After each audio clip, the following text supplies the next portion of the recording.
오늘 말씀은 예레미야서 27장 12절에서 22절까지입니다. 27장 12절에서 22절까지 한 목소리로 읽겠습니다. 내가 이 모든 말씀로 유다의 왕 시드기야에게 전하여 이르되 왕과 백성은 바벨론 왕의 멍에를 목에 메고 그와 그의 백성을 섬기소서. 그리하면 사실이라.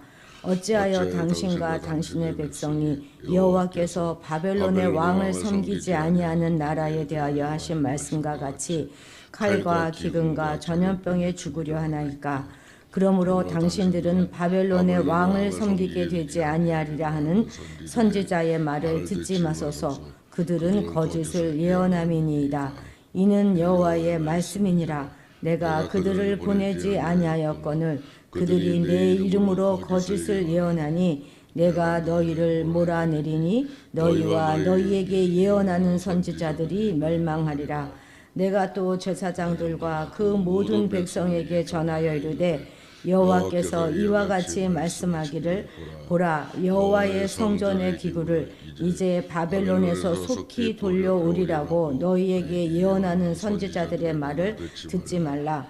이는 그들이 거짓을 예언함이니라 하셨나니 너희는 그들의 말을 듣지 말고 바벨론 왕을 섬기라. 그리하면 살리라. 어찌하여 이 성을 황무지가 되게 하려느냐. 만일 그들이 선지자이고 여호와의 말씀을 가지고 있다면 그들이 여호와의 성전에와 유다의 왕의 궁전에와 예루살렘에 남아있는 기구를 바벨론으로 옮겨가지 못하도록 만군의 여호와께 구하여야 할 것이니라. 만군의 여호와께서 기둥들과 큰 대야와 받침들과 이 성에 남아있는 기구에 대하여 이같이 말씀하시나니 이것은 바벨론의 왕 느부갓네살의 유다의 왕 여호야김의 아들 여고니아와 유다와 예루살렘 모든 귀인을 예루살렘에서 바벨론으로 사로잡아 옮겨갈 때에 가져가지 아니하였던 것이라. 만군의 여호와 이스라엘의 하나님께서 여호와의 성전과 유다의 왕의 궁전과 예루살렘에 남아있는 그 기구에 대하여 이와 같이 말씀하셨느니라. 그것들이 바벨론으로 옮겨지고 내가 이곳을 돌보는 날까지 거기에 있을 것이니라. 그 후에 내가 그것을 올려와 이것에 그것들을 되돌려 두리라. 여호와의 말씀이니라. 아멘. 자, 지금 12절은 시드기야에 대하여 언급하면서 지금 예레미야가 여호와의 말씀을 선포하는 이 시기가 언제인가 하는 것을 알려줍니다. 시드기야가 왕으로 기록되었다는 것은요, 예레미야가 지금 선포하고 있는 것이 여호야긴 왕이 지금 포로로 끌려간 그 주전 597년 이후라 하는 점을 우리에게 알려주는 것이죠. 오늘 본문은 바벨론을 섬기라 하는 예레미야와 또 바벨론을 섬기지 않아도 된다 하는 그런 예언자가 대립하고 있음을 보여줍니다. 예레미야는 그들이 바로 거짓 선지자다 이렇게 선언합니다. 이 거짓 선지자들은 예루살렘을 황무지로 만드는 자들입니다. 여호와의 말씀을 왜곡했고 이스라엘을 망하게 만드는 그런 자들이기 때문입니다. 우리 12절, 13절 같이 읽도록 하겠습니다. 12, 13절입니다. 내가 이 모든 말씀대로 유대의 왕 시드기야에게 전하여 이르되 왕과 백성은 바벨론 왕의 멍에를 목에 메고 그와 그의 백성을 섬기소서. 그리하면 사실이라. 어찌하여 당신과 당신의 백성이 여호와께서 바벨론의 왕을 섬기지 아니하는 나라에 대하여 하신 말씀과 같이 칼과 기근과 전염병에 죽으려 하나이까. 아멘. 이러한 예레미야의 요구는 정치적으로만 보면 한 나라가 굴욕스럽게 다른 나라에 항복하는 것이고 일국의 왕이 강대국의 왕에게 굴복하여서 주종관계를 맺는 것으로 비추어질 수도 있습니다. 그러나 이러한 예레미야의 요구는요, 지금까지 지속적으로 누누이 증거된 말씀에 대한 순종하라 하는 순종의 요구입니다. 그리고 그렇게 순종하는 그것이 바로 생명과 죽음, 구원과 심판을 결정짓는 것임을 분명히 하기 위해서 그리하시면 사실이라 하는 이런 인상적인 문구로 마감하고 있는 것이죠. 그리고 이러한 사실은 이후에 이어지는 13절 말씀, 즉 지금까지 증거된 하나님의 말씀을 거슬러 행하여 불순종한다면 칼과 기근과 전염병에 전멸될 것이라 하는 경고의 말씀을 통해서 더욱 분명하게 강조되고 있습니다. 그러니까 한마디로 말하자면 말씀에 순종할 때는 생명의 길이 열리겠지만 그렇지 않을 때는 심판과 파멸 외에는 아무것도 기대할 수가 없다 하는 말인 것이죠. 이스라엘 역사를 돌아보면 물론 이스라엘 백성들은 하나님의 명령에 잘 순종하는 그런 때도 있었습니다. 비록 짧은 기간이었지만 그렇게 살 때에 그들은 당당하게 그 나라를 든든히 세워나갈 수가 있었습니다. 그러나 그들의 역사의 대부분은 그렇지 못했죠. 다윗이나 아사, 여호사밧, 또 히스기야, 요시야 등 몇몇 선한 왕을 통치할 때는 그때를 제외하고는 말씀을 다 업신여기고 불순종하고 죄악을 고집하기가 일쑤였습니다. 그리고 그처럼 불순종할 때 그들의 역사는 마치 먹구름이 태양을 가린 것 같이 어두움에 휩싸여 있었을 뿐이었습니다. 그리고 그러한 역사가 이제 시드기야 때까지 계속되고 있는 것이죠. 처음부터 불순종을 고집했던 그들은 그냥 마지막까지도 말씀에 순종하는 것을 철저히 외면하였습니다. 지금 마지막에 살 길로 주어진 바벨론에 굴복하라 하는 그런 하나님의 말씀도 끝까지 지금 업신여김으로 결국 패망의 길로 또 사망의 길로 치닫고 있는 것입니다. 그런데 이러한 말씀 순종에 따른 생명과 죽음, 복과 저주는 이스라엘 역사 내내 있었을 뿐만 아니라 이것은 성경의 가르침의 핵심이기도 합니다. 사람이 본래 하나님이 창설하신 그 에덴 동산에서 거하면서 온갖 축복을 다 향유하던 그 자리에서 떠나게 된 것이 무엇 때문입니까? 바로 생명의 근원이시고 창조의 근본이 되시는 하나님의 말씀을 거역한 결과가 아니겠습니까? 우리는 오늘 말씀을 통해서 그리고 성경 곳곳에서 증거된 말씀 순종의 가르침을 그냥 예사로 듣고 간과해 버려서는 안 될 것입니다. 정말로 우리가 말씀에 순종할 때만 과거 아담의 불신과 불순종이 빚어낸 그런 사망의 길에서 벗어날 수가 있습니다. 이스라엘과 유다가 불순종으로 초래한 저주와 파멸의 길에서 우리가 벗어날 수 있는 것입니다. 오직 순종하는 자만이 우리는 그리스도께서 열어놓으신 그런 생명의 길을 향하여 나아갈 수 있는 것이고 말씀을 붙드는 것 그것만으로 영생의 삶을 살 수 있습니다. 순종 이외에 그 어떤 길도 우리를 생명의 길로 인도해 주지 않는다 하는 것을 다시 한번 기억하는 이 시간이 되기를 바랍니다. 우리 16절 다시 같이 읽겠습니다. 16절입니다. 내가 또 제사장들과 그 모든 백성에게 전하여 이르되 여호와께서 이와 같이 말씀하시기를 보라 여호와의 성전의 기구를 이제 바벨론에서 속히 돌려오르리라고 너희에게 예언하는 선지자들의 말을 듣지 말라. 이는 그들이 거짓을 예언함이니라 하셨나니. 이제 그 앞에 15절까지는 왕에게 하는 권면이었다면 이제 이 16절 이하는 제사장들과 백성들에게 하는 권면의 말씀입니다.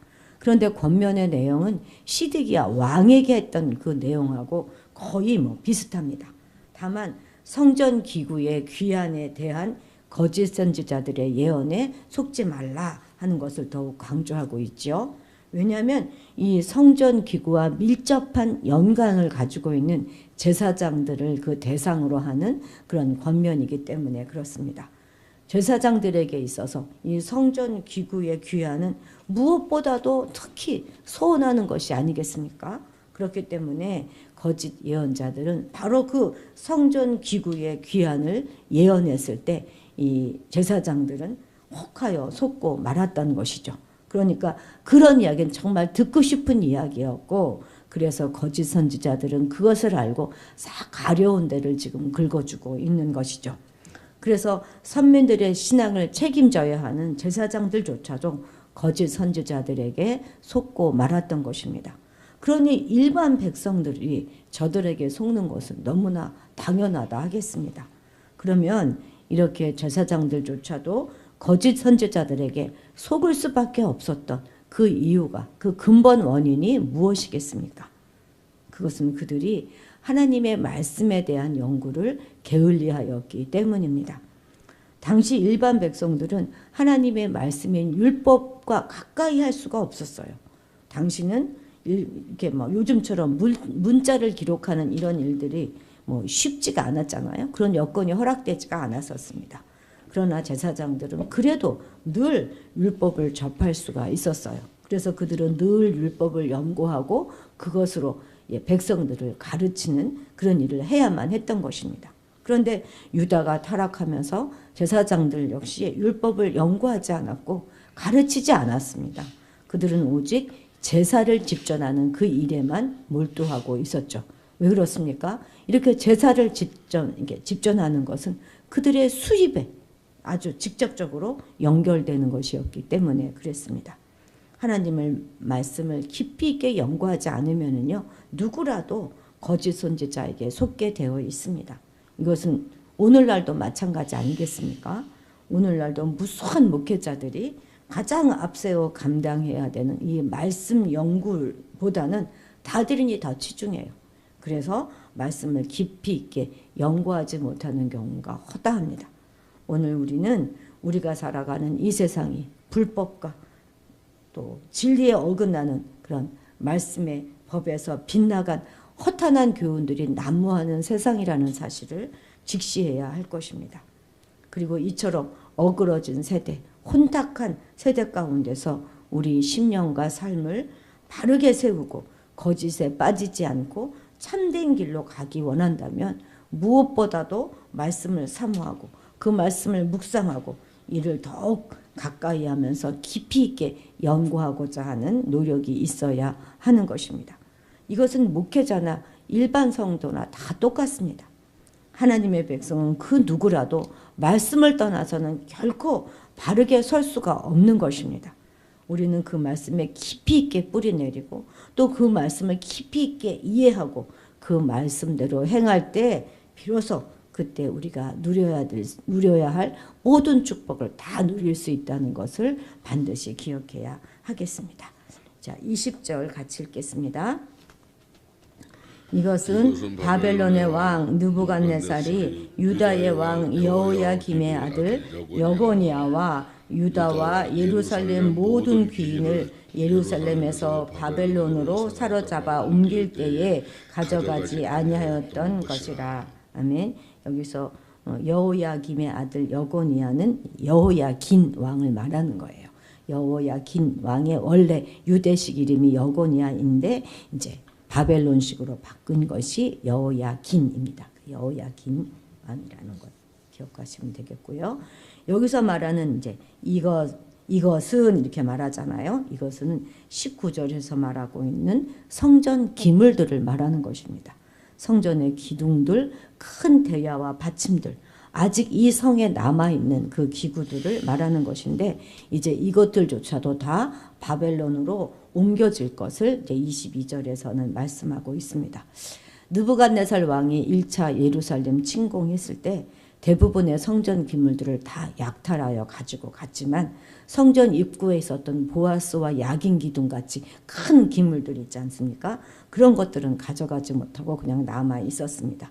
그런데 이제 이런 큰 기물들까지도 모두 다 약탈될 것은 단지 그것만 말하는 것이 아니라 예루살렘 전체, 성전 전체가 하나님의 심판으로 완전히 와해되고 파멸될 것이다 하는 것을 나타내 주고 있는 것이죠. 그러니까 크고 작은 성전의 모든 기물들뿐만 아니라 성전 자체가 완전히 파쇄될 것이다 하는 것을 선언하는 것이다 이렇게 말할 수 있습니다. 이러한 하나님의 말씀은 당시 유다 사람들에게 아주 충격적이었을 것입니다. 사실 당시 유다 사람들은요, 나라가 막 기울어 가고 있어도 그래도 아직도 성전에 대한 자부심만은 아주 단단하게, 아주 여전하였고, 또 성전이 있는 한 그들도 안전할 것이다 하는 믿음을 가지고 있었기 때문입니다. 이러한 하나님의 말씀은 안전 불감증에 빠져있던 유다 사람들에게는 아주 청천벽력과 같은 것이고 도저히 납득할 수 없는 그런 말씀이었습니다. 그런데 거짓 선지자들은 성전 기구의 일부가 바벨론으로 옮겨졌음에도 불구하고 이제 그것들이 속히 돌아올 것이다 하는 지금 장밋빛 예언을 하고 있는 것인 거예요. 하고 있는 중인 것입니다. 겨우 이제 목숨을 건진 이들에게 위로와 소망을 주는 말씀이 되긴 하겠지만 이것은 사실 실체가 없는 거짓 약속일 뿐인 것입니다. 회개하지 않으면 예루살렘 성은 반드시 황무지가 될 것입니다. 그렇기 때문에 값싼 위로에 현혹되지 말고 차라리 남아있는 기구들이 바벨론으로 옮겨지지 않도록 기도하는 것이 더 도리인 것이죠. 눈앞의 위로를 위해서 환심을 사는 말로 회개가 필요한 현실을 가려버린다면 더 큰 재앙을 불러오게 될 것이기 때문이죠. 우리도 교회 생활을 하다 보면 참 근거 없이 위로와 소망을 주는 경우가 많습니다. 정말 교회 안에 이런 일이 너무 많아요. 영혼 없는 칭찬과 격려가 교회 안에는 너무나 난무합니다. 다 잘 될 것이라고 하죠. 무조건 하나님이 응답하실 것이다. 하나님이 다 해결하실 것이다. 기도만 하면 다 잘 될 것이다. 물론 틀린 말은 아닙니다만 이러한 희망 구문보다는 만약 이것이 하나님의 징계라면 묵묵히 견뎌내고 인내하기를 권면하는 것이 더 맞는 것이죠. 오늘 우리 사회 가운데도 이러한 값싼 위로가 얼마나 넘치는지 모릅니다. 동성애도 그렇고 인본주의 사상들도 모두 다 그렇지 않습니까? 다 괜찮다. 너가 하고 싶은 대로 다 해도 괜찮다. 다 잘 될 것이다.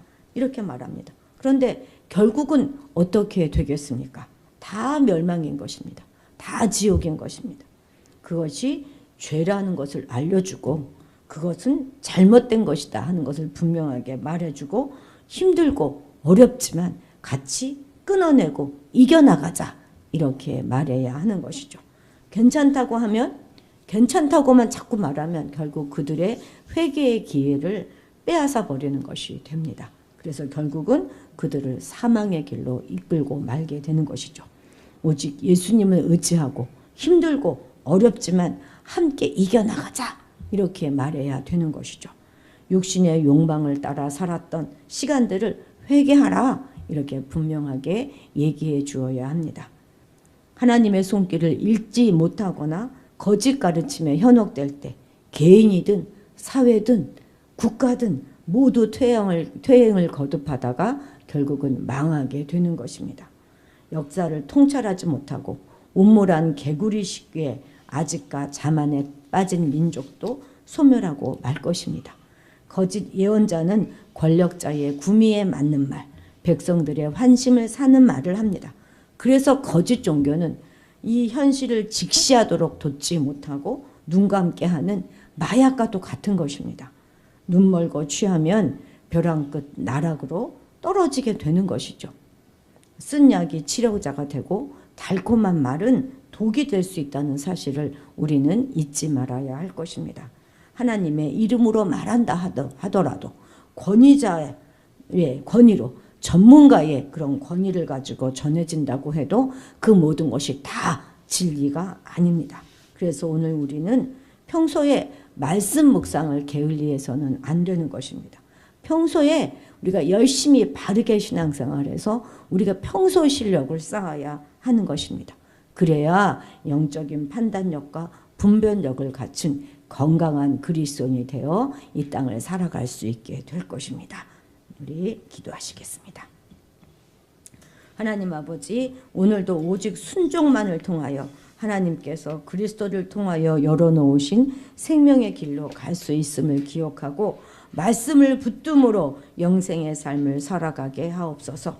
우리가 말씀에 깊이 있게 뿌리내리고 말씀을 깊이 있게 이해하고 그 말씀대로 행하기를 게을리하지 않을 때 살 수 있다는 당연한 진리를 잊지 말게 하시고 오늘도 말씀 묵상을 게을리하지 않게 도와주옵소서.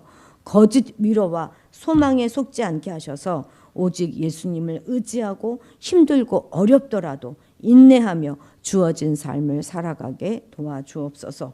우리가 늘 평소의 믿음 생활을 잘 유지하며 영적인 실력들을 쌓을 수 있도록 도와주셔서 그래서 영적인 판단력과 분별력을 갖출 수 있도록 도와주옵소서.